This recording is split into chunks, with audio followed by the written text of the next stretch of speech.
എല്ലാവർക്കും നമസ്കാരം. നമ്മുടെ നാട് വളരെയേറെ പുരോഗതിയിലേക്ക് കുതിച്ച് ചാടിക്കൊണ്ടിരിക്കുകയാണെന്നാണ് എൻ്റെ ഒരു വിചാരം. എൻ്റെ അനുഭവം അതാണ്.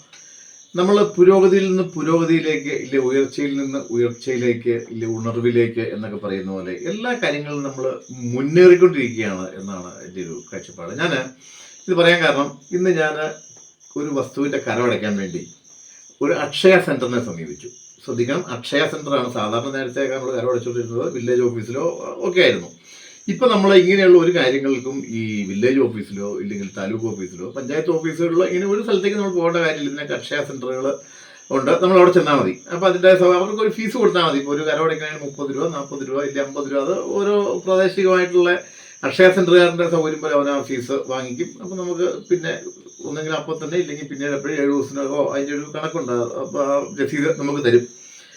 അപ്പോൾ ഞാൻ അങ്ങനെ കരമടയ്ക്കാൻ ഈ അക്ഷയ സെൻ്ററിൽ ചെന്ന് കഴിഞ്ഞപ്പോൾ അവർ കുടിശ്ശികയുണ്ട് ചേട്ടാന്ന് പറഞ്ഞു. കുടിശ്ശിക കഴിഞ്ഞ വർഷത്തെ കരമടച്ചിട്ടില്ല, അതും കൂടെ കൂട്ടി അടയ്ക്കാൻ പറഞ്ഞപ്പോൾ എന്നോട് പറഞ്ഞ തുക 1193 രൂപയാണ്.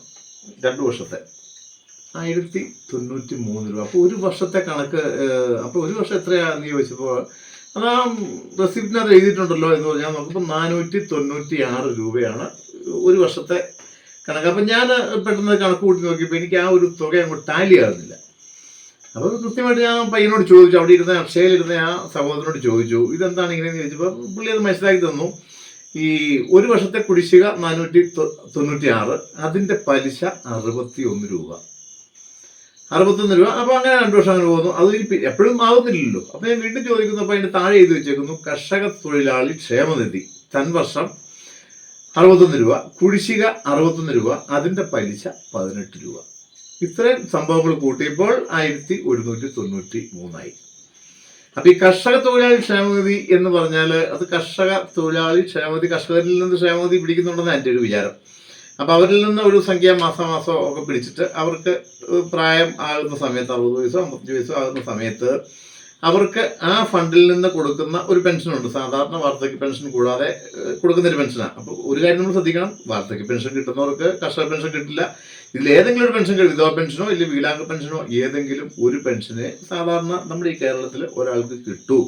അപ്പോൾ അവർക്ക് ഈ 1600 ഇല്ലെങ്കിൽ എത്രയാണ് ആ സംഖ്യ, അത്രേ അവർക്ക് കിട്ടുള്ളൂ. അപ്പോൾ അതിനാണ് നമ്മൾ ഈ 61 രൂപയും അതിന് 18 രൂപ പലിശയും, അതായത് 496 രൂപയ്ക്ക് 61 രൂപയാണ് ഒരു വർഷത്തെ നമ്മൾ പലിശ. നമ്മൾ കുറച്ച് പൈസ ഏതെങ്കിലും ബാങ്കിൽ നിക്ഷേപിച്ചത്, സഹകരണ ബാങ്ക് ആയിക്കോട്ടെ, നാഷണലൈസ്ഡ് ബാങ്ക് ആയിക്കോട്ടെ, ഏത് ബാങ്കിലായാലും 496 രൂപ ഒരു വർഷത്തേക്ക് നമ്മൾ ഇട്ടാൽ നമുക്ക് എത്ര രൂപ പലിശ കിട്ടും എന്നൊന്ന് ആലോചിച്ച് നോക്കി. ഇപ്പോഴത്തെ കാലഘട്ടത്തിൽ ഒരു 496 ഒരു 4000 രൂപ തന്നെ ഒരു ബാങ്കിൽ ഇട്ടാലും ഒരു വർഷം കഴിയുമ്പോൾ നമ്മൾ ബാങ്കിന് അങ്ങോട്ട് കുറച്ച് പൈസ കൊടുക്കേണ്ട അവസ്ഥയാണ്. കാരണം അവർ കുറേ മെസ്സേജുകൾ അയക്കും, SMS ചാർജ്, അങ്ങനെ പലവിധ കാരണങ്ങൾ പറഞ്ഞ് നമ്മുടെ ഫണ്ടിൽ നിന്ന് പിടിക്കും.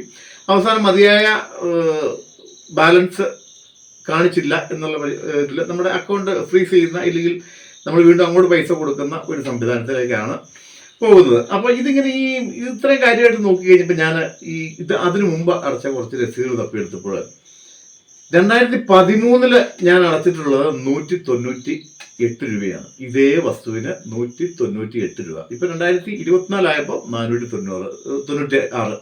എത്ര വ്യത്യാസം വന്നു എന്നൊന്ന് ആലോചിച്ച് നോക്കണം. അപ്പം അതിനിടയ്ക്ക് ഒരു രസീത് വേറെ കിട്ടി.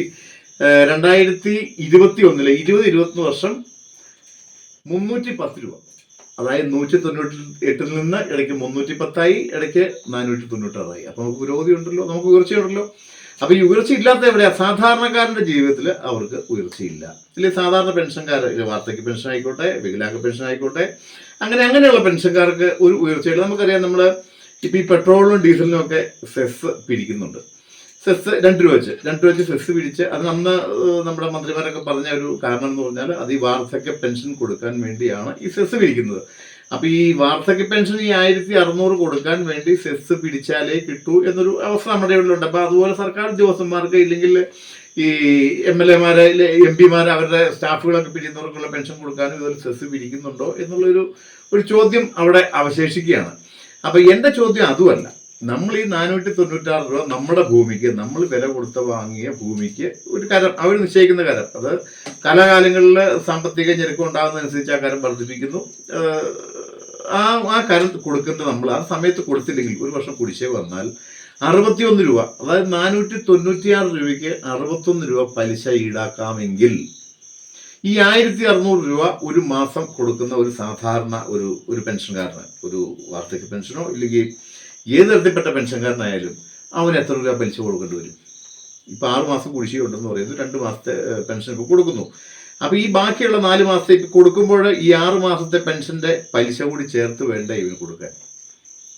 അപ്പോൾ അതോ മുമ്പ് പറഞ്ഞിട്ടുള്ള പോലെ നമുക്കറിയാം, ഇപ്പോൾ ഈ ഓണ സീസണാണ്, ഓണ സീസണിൽ പലർക്കും 2 മാസത്തെ കൊടുക്കാൻ പോകുന്നു.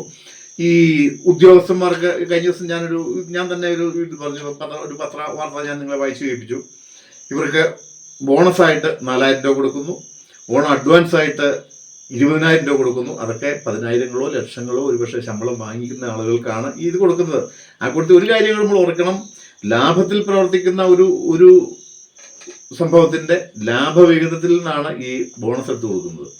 ഈ ബോണസ് ഈ നഷ്ടത്തിൽ പ്രവർത്തിക്കുന്ന നമ്മുടെ ഈ സർക്കാർ ഇല്ല സർക്കാരുകൾ, അവർ ഈ 4,000 രൂപ ബോണസ് കൊടുക്കുമ്പോൾ ഈ നഷ്ടം നികത്താൻ വേണ്ടി സ്വന്തം അധ്വാനം കൊണ്ട് ജീവിതം കൊണ്ട് ഈ ടാക്സ് അടച്ച് സർക്കാരിനെ സഹായിക്കുന്ന ഇല്ലെങ്കിൽ സർക്കാരിനെ മുമ്പോട്ട് കൊണ്ടുപോകുന്ന സാധാരണ ജനത്തിന് 60 വയസ്സ് കഴിഞ്ഞപ്പോൾ കിട്ടുമ്പോൾ 1600 കുടിശ്ശിക, അതിന് പലിശയില്ല എന്ന് മാത്രമല്ല ഈ പൈസയില്ല.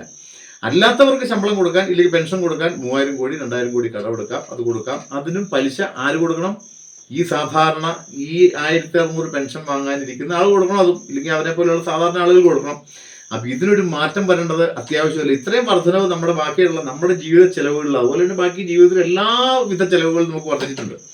അങ്ങനെ വർദ്ധിച്ചു വരുന്ന സാഹചര്യത്തിൽ ഈ പാവപ്പെട്ട ആളുകളെ കൂടി കാണേണ്ടതല്ലേ? ഇല്ല, ഇങ്ങനെയുള്ള പലിശകളൊക്കെ ഇത് കാണുന്നതോട് വിചാരിക്കുന്നത് നമ്മുടെ സാധാരണക്കാരൻ ഏതെങ്കിലും രീതിയിൽ അധ്വാനിച്ചുണ്ടാക്കുന്ന പണം ഏത് വിധേനയും ഈ സർക്കാർ ട്രഷറികളിലേക്ക് എത്തിക്കുക. അത് വസ്തുക്കരത്തിൻ്റെ പേരിലായാലും വീട്ടുകരത്തിൻ്റെ പേരിലായാലും അങ്ങനെ ഏതെല്ലാം രീതിയിൽ ആളുകളെ പിഴിയാമോ ആ രീതിയിലെല്ലാം പിഴിഞ്ഞ് ഇതിനകത്തേക്ക് എത്തിച്ച് ഈ ഉദ്യോഗസ്ഥന്മാർക്കും, ഞാൻ വീണ്ടും പറയുന്നത് 3% താഴെ വരുന്ന ഉദ്യോഗസ്ഥന്മാർക്കും ബാക്കി അതിൽ നിന്നുള്ള പെൻഷൻകാർക്കും ബാക്കി രാഷ്ട്രീയക്കാരുടെ ആ ഒരു കൂട്ടുകെട്ടിലുള്ള ആളുകൾക്കും പെൻഷൻ കൊടുക്കാൻ വേണ്ടി മാത്രമാണ് ഈ ഒരു അവസരം മാറ്റിയിട്ട് ഈ ഓണക്കാലത്തെങ്കിലും ഈ അന്നം കഴിക്കാൻ ആഗ്രഹിക്കുന്ന, ഇല്ലേ ബുദ്ധിമുട്ടുന്ന, മരുന്ന് വാങ്ങിക്കാൻ ബുദ്ധിമുട്ടുന്ന, കുഴമ്പ് വാങ്ങിക്കാൻ ബുദ്ധിമുട്ടുന്ന, നിത്യജീവിതത്തിന് പാടുപെടുന്ന, വീടില്ലാത്ത കുടിയില്ലാത്ത ആളുകളെ സംരക്ഷിക്കാൻ സഹായിക്കാൻ ഇനിയെങ്കിലും മനസ്സുണ്ടാകണം.